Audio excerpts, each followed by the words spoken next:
Welcome back to Bourbon Barrel Mafia After Hours Podcast. I'm your host, Jack. Tonight, I have a very exciting episode. I am super pumped about this one. Episode 11 is The Anatomy of a Cigar. From the field to Cigar City. And that's what this one's going to be about. And boy, is it a doozy. This one might take all night. Not really, but this will probably top the one I did a few weeks back. I think it was right at an hour. This one could be even longer than that because this is one I'm passionate about. So this week, we won't really talk that much about bourbon, but bourbon's always in the background. And of course, I will be sipping on mine throughout this. So I've been smoking cigars for damn near 25 years now. I know what I like. I know what burns well. I know what draws well. And I know what tastes good and what tastes like shit. And there are plenty of both. But tonight, I wanted to go a little deeper than that. Like, what the hell actually goes in to making one of these? Now, I've got one lit here. I've also got one here on standby because if this goes long enough, I may have to fire up another one. And I've got enough bourbon to get me through this if we go too long. So, tonight, join me on a journey through cigars. So, as usual, I'm not live this time. Call your friends. Tell them, bro, this is going to be a doozy. Come over. Let's watch and listen together. Pull up a chair. Pour two fingers any way you like it. Fire up a stogie if you want one. And stay a while because it's After Hours Cigar Series. So, what looks like a rolled up piece of tobacco is really three separate components. Now, there's a filler, which is the tobacco that's inside and much of the character that comes from a cigar. There's a binder. That's what holds the filler together, and it plays a role in the kind of flavor that's in it, how well it burns when you draw on it. And then you got that beautiful little outside piece of tobacco on it that is called the wrapper, and it's a tobacco leaf. And it's beautiful because they pick the best pieces of tobacco so that it looks appealing aesthetically. And then for the texture, I mean, you don't want these things slipping through your fingers. And then it also adds to the flavor of the cigar as well. And premium wrappers, they go through extraordinary care when these things are selected. Right down from how it's grown, because they know where they're going to grow it, right? Because they've got the best areas and the best tobacco for the wrapper. So where they grow it, how they ferment it, and then how it's actually all put together. All of that, they take extreme care with the wrapper to make these little fuckers very special. So we will go out and buy them and smoke them. And now, if you know about cigars, even if you listen to cigar sessions, I sometimes describe, pretty much every time, the wrapper, the filler, the binder, all that stuff. And you might hear me say multiple countries. And that's because cigars don't necessarily just come from one country. There could be elements of the wrapper and the binder and the filler from multiple countries. They all may be from a different country. For instance, a cigar may have a Dominican and or Nicaraguan filler, may have a Honduran binder and an Ecuadorian Connecticut wrapper, just for an example. And that's completely normal, and fairly normal actually, because the manufacturers source the fillers from multiple different countries, including the Dominican Republic, Nicaragua, Honduras, Brazil, and even Mexico. Most people don't think about Mexico when it comes to cigars. Those other ones are fairly familiar. Maybe Mexico and Brazil even less so than the DR, Nicaragua, and Honduras. But they get fillers from all of those countries.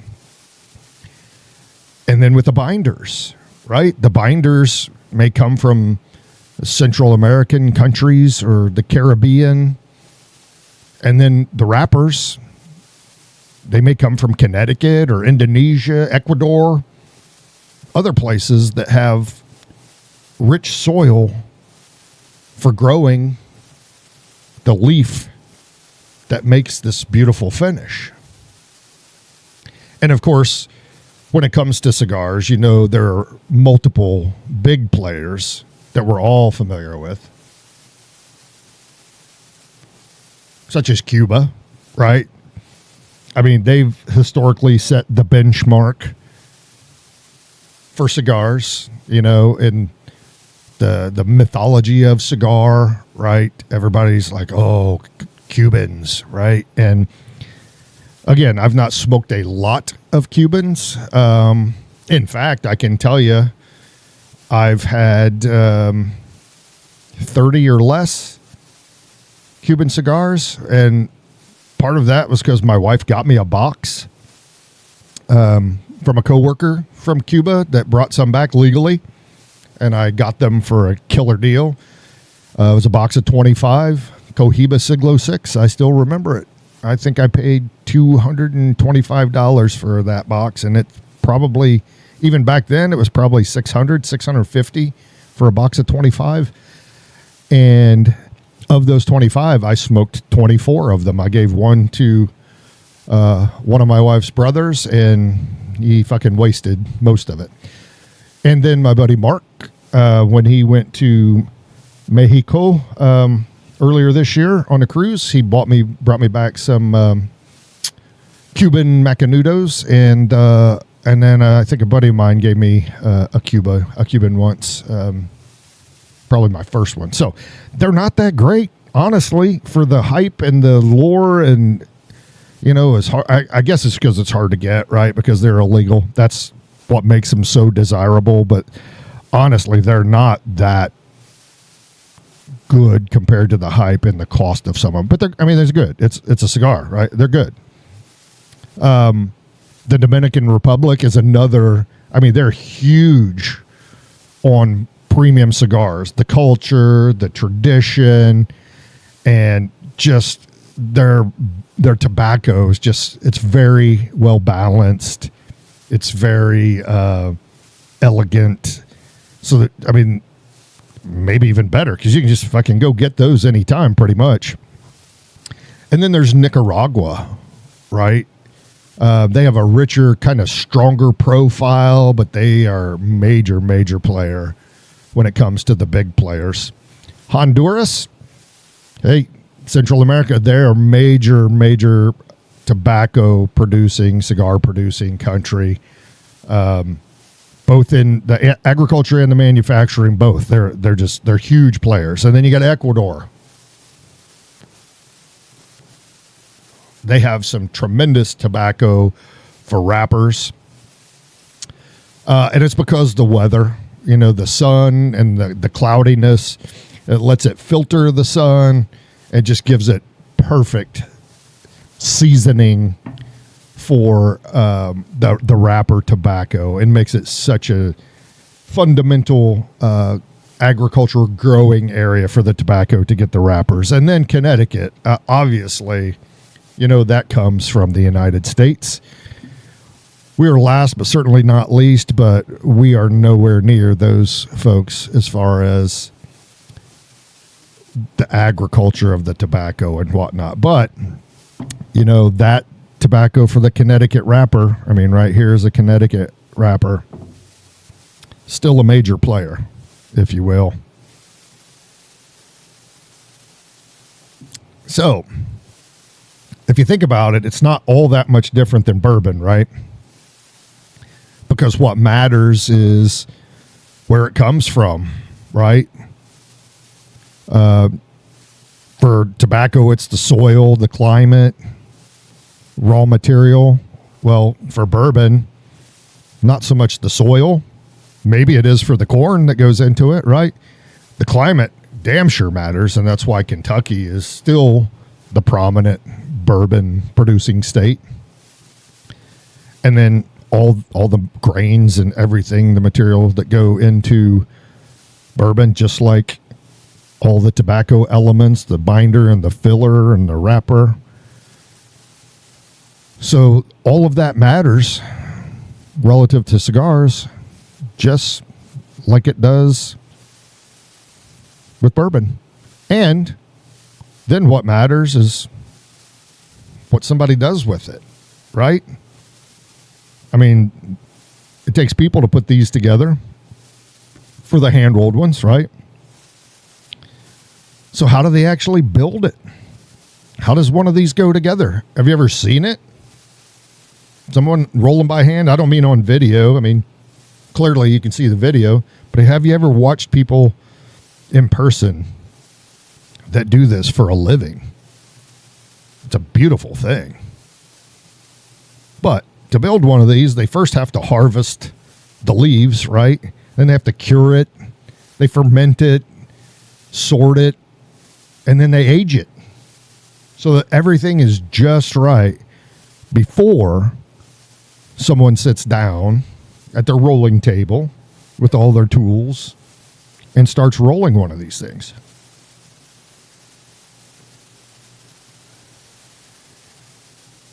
Then the roller, they create the bunches of them using the filler leaves.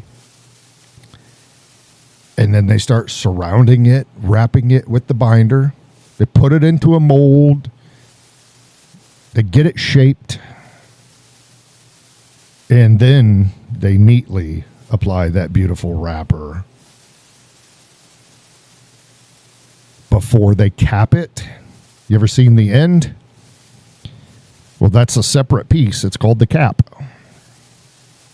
And then they trim the end because once they roll it, there's excess. So then they trim that off to make it just right. Then they inspect it to make sure. And they're doing that much quicker than I am. This is for effect. But then the tobacco rests, or they'll age it right before it goes into the box to go to wherever it's going for us to go buy. And then suddenly when you think about that, or if you've seen it, this $12 to $20, let's call it $6 to $20, maybe even hundreds. There are cigars that are thousands. But let's just say 12 to 20 bucks, this $12 to $20 stick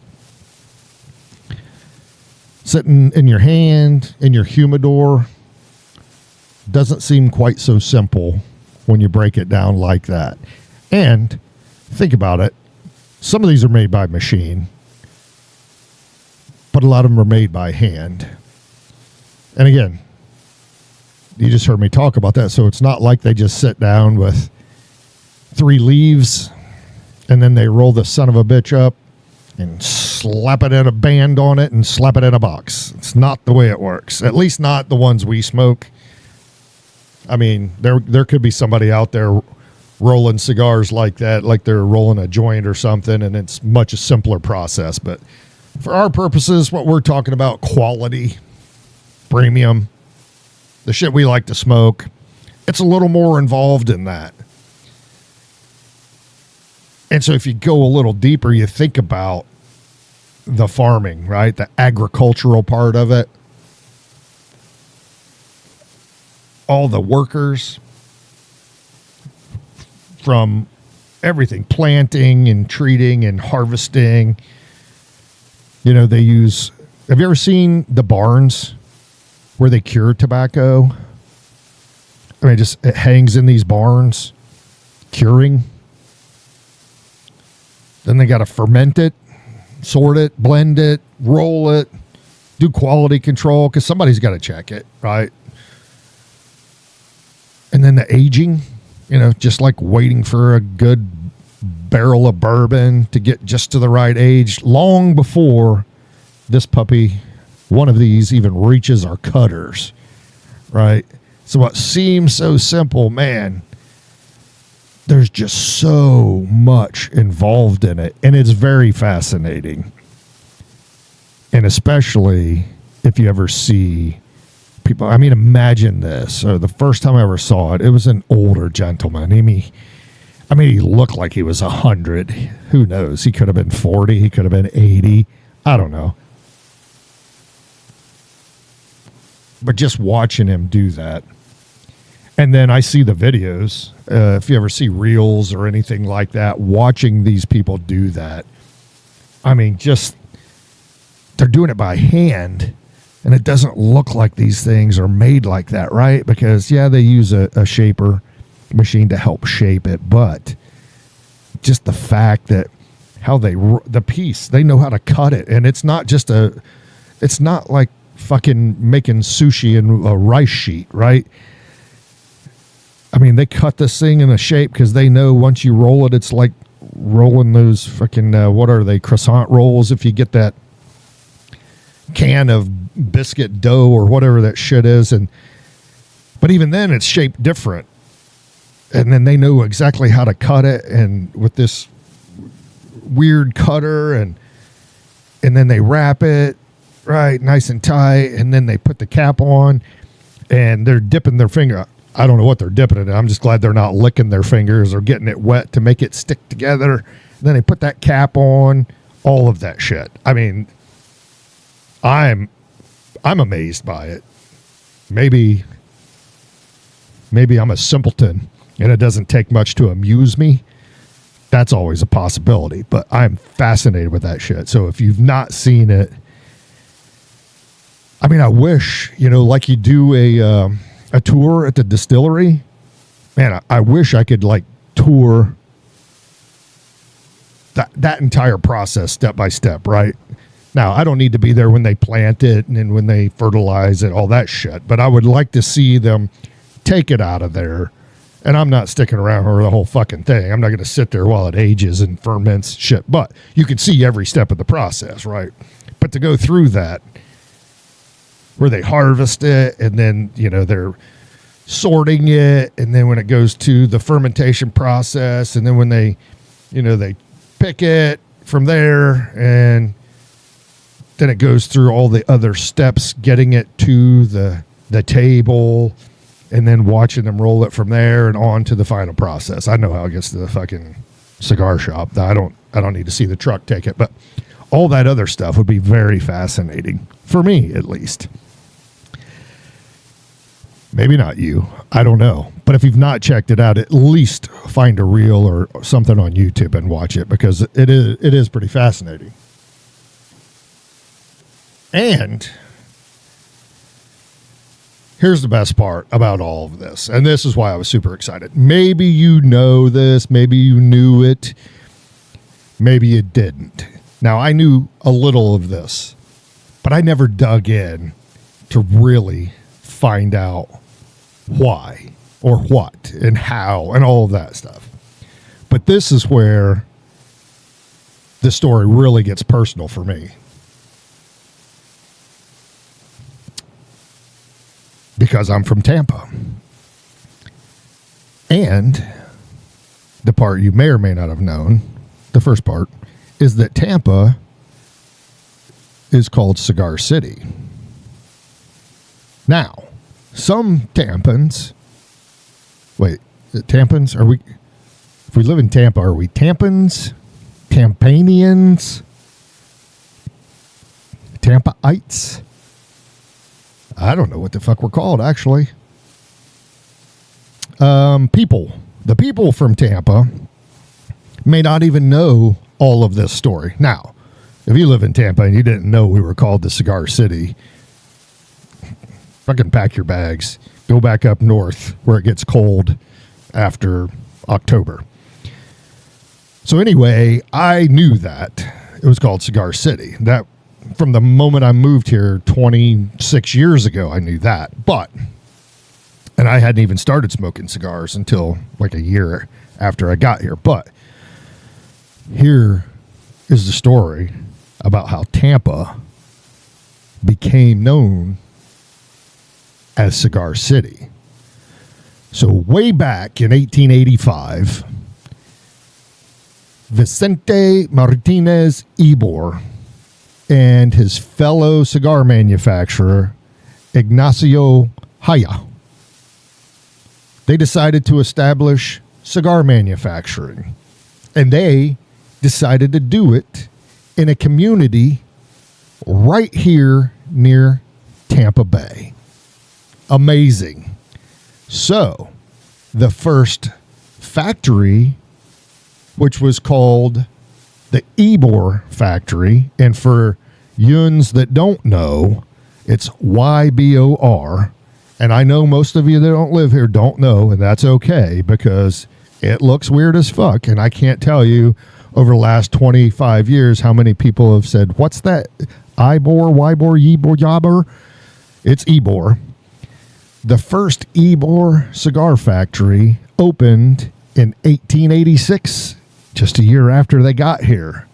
And wow, this is mind-numbing. In 1886, Tampa at that time was just a tiny, tiny little town. It's even hard to fathom. But back then, in 1886, Tampa was merely a city of 700 people. That's right, 700 when they purchased the first Ybor factory land. Now, just to give you a little perspective, and again, Tampa, the city itself, is much different than many cities because not a lot of people live in the city proper. But there are still 414,000 and growing because they're doing more residential spaces, vertical in Tampa. But 700 to 414,000. And keep in mind, the Tampa Bay metro area is around 3.5 million people. So that just puts, I can't imagine Tampa ever being 700 people. But I know it all started from somewhere, right? Every city was small at some point in time. But when you finally find out about your specific city that's still not huge, but bigger than most, pretty fascinating. So think about that. It wasn't until cigars that Tampa turned into or became a major city. Cigars. So within that new community that they established, there were thousands of workers who ultimately came in as it grew that were handcrafting cigars because they were all made by hand back then, and many still today, even in that same little community. But 2 years after they came here to do that, Tampa annexed Ybor City. But even to this day, Ybor City has its own identity. But back then, there were the Cubans, Spaniards, Italians, Germans, Roman Jews, Chinese, and even more nationalities that all came to Ybor to roll cigars, which at that time in 1887, that type of multicultural diversity for a community was exceptionally rare. Very rare. But Ybor wasn't just a collection of cigar factories. It was growing into something that became so much more than just cigar factories. The factories that employed all of these cigar wrappers or rollers created an entire community.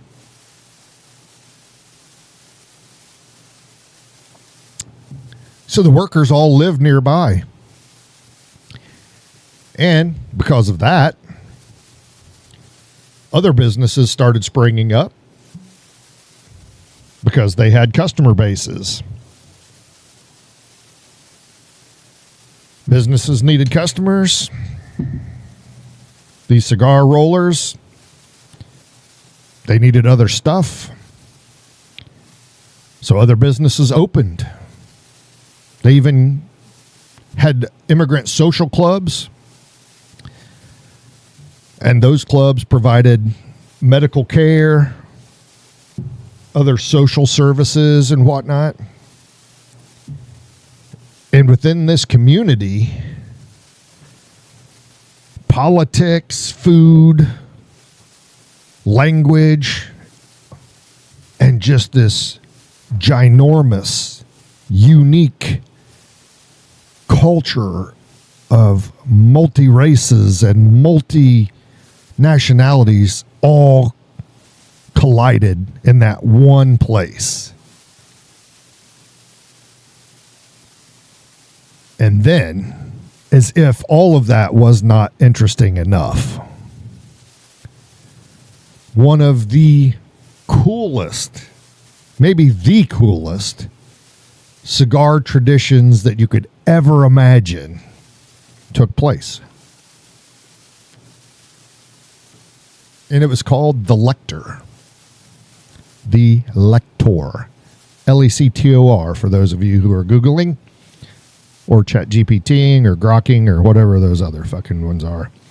So can you imagine? I mean, I guess maybe I should have researched and seen it. Have they ever made a movie about this? If not, Hollywood, give me a call.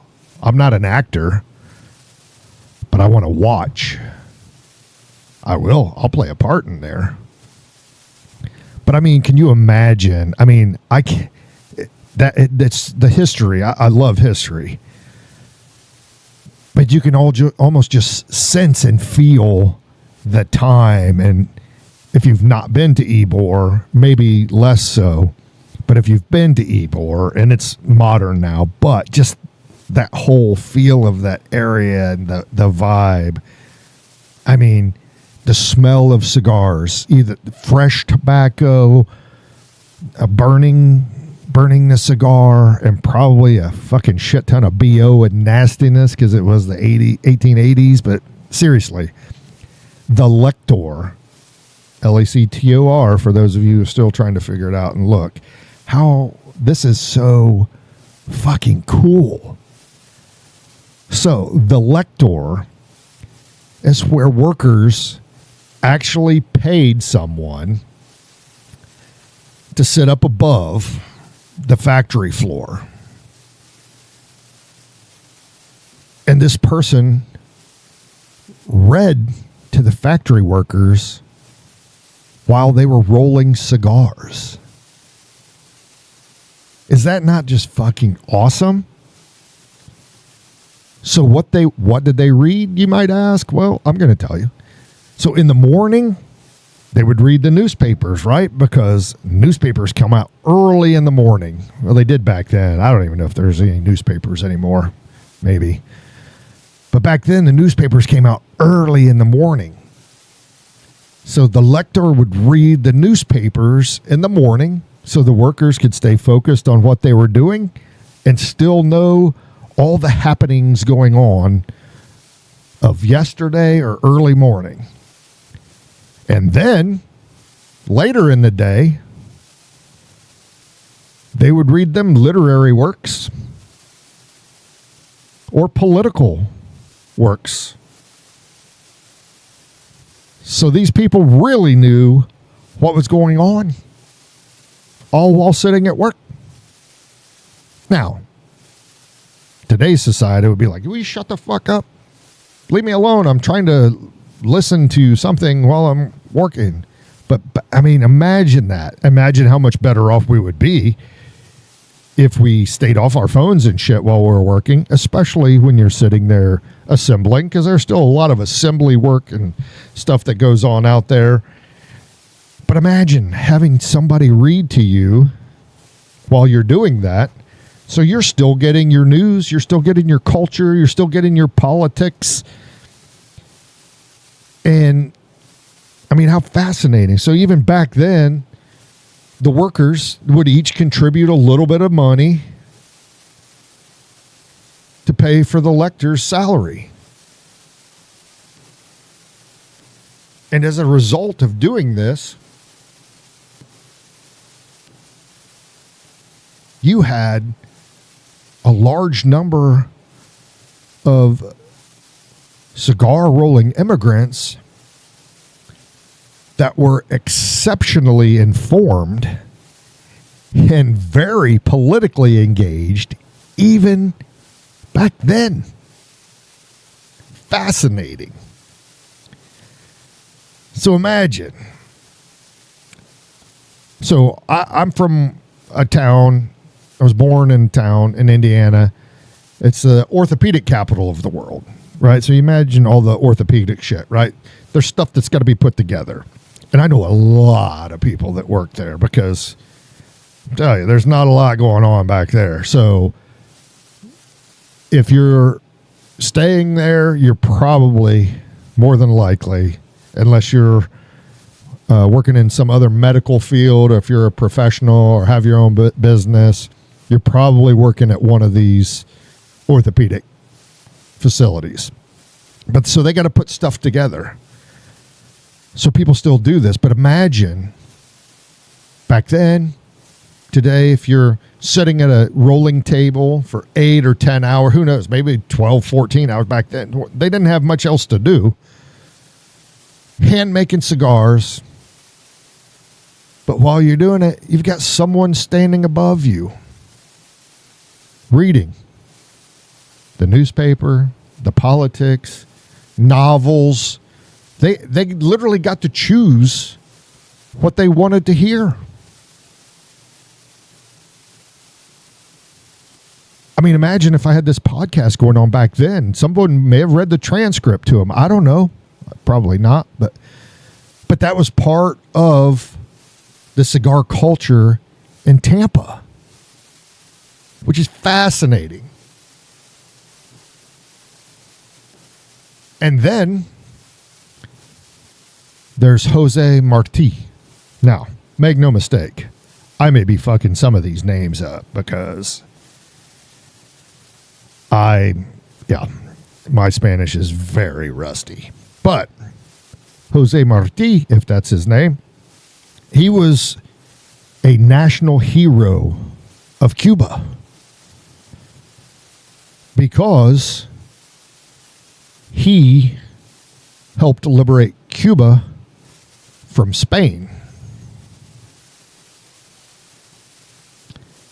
He was a philosopher. He wrote essays. He was a journalist. He even translated. He was a professor and a publisher.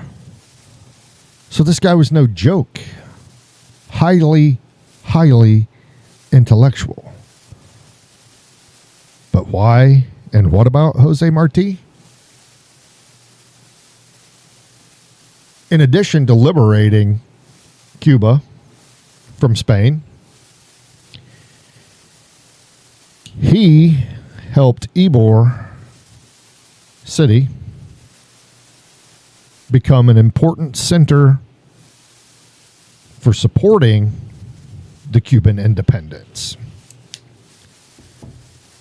So in 1890, he came to Ybor City seeking support for the movement to liberate Cuba. So now, I just told you all that fascinating shit about Ybor City, which is just still blows my mind. But now you've got all of these cigar factories and cigar rolling taking place in what was a town of 700. And now cigars are intertwined with the immigration, labor, politics, Cuban independence, and now the development of the city of Tampa because it's growing. All because the cigar thing is growing. And at one point, the cigar companies, the entire industry in Ybor City had nearly 20,000 people. Remember, it started at 700. But by this point, cigars are so big there. There's 20,000 people handcrafting cigars in all different shapes and sizes. 20,000. And around the turn of the 20th century, the industry in Tampa, Ybor City, had become so prominent worldwide that Ybor City became known as the cigar capital of the world.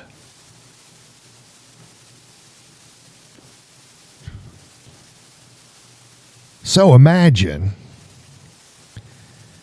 the next time you sit down, cut one of these, fire it up, pour you some bourbon. Think about what actually you're holding in your hand. Because it's so simple for us just to go out and pick up a few sticks, or you order them, or you buy a box or whatever. But man, if you're not fascinated, if you're a cigar fan, if you're not a cigar fan, you probably are like, fuck, I don't give a shit. But if you're a cigar fan, think about all of that. And my gosh. So if you're a cigar fan and you don't appreciate this, think that's awesome, check your pulse. If you're not a cigar fan, I understand. I apologize for taking your time. If you're from Tampa or the surrounding area, maybe even in Florida, whether you like cigars or not, if you don't think that's fucking fascinating about our city, maybe you should consider moving.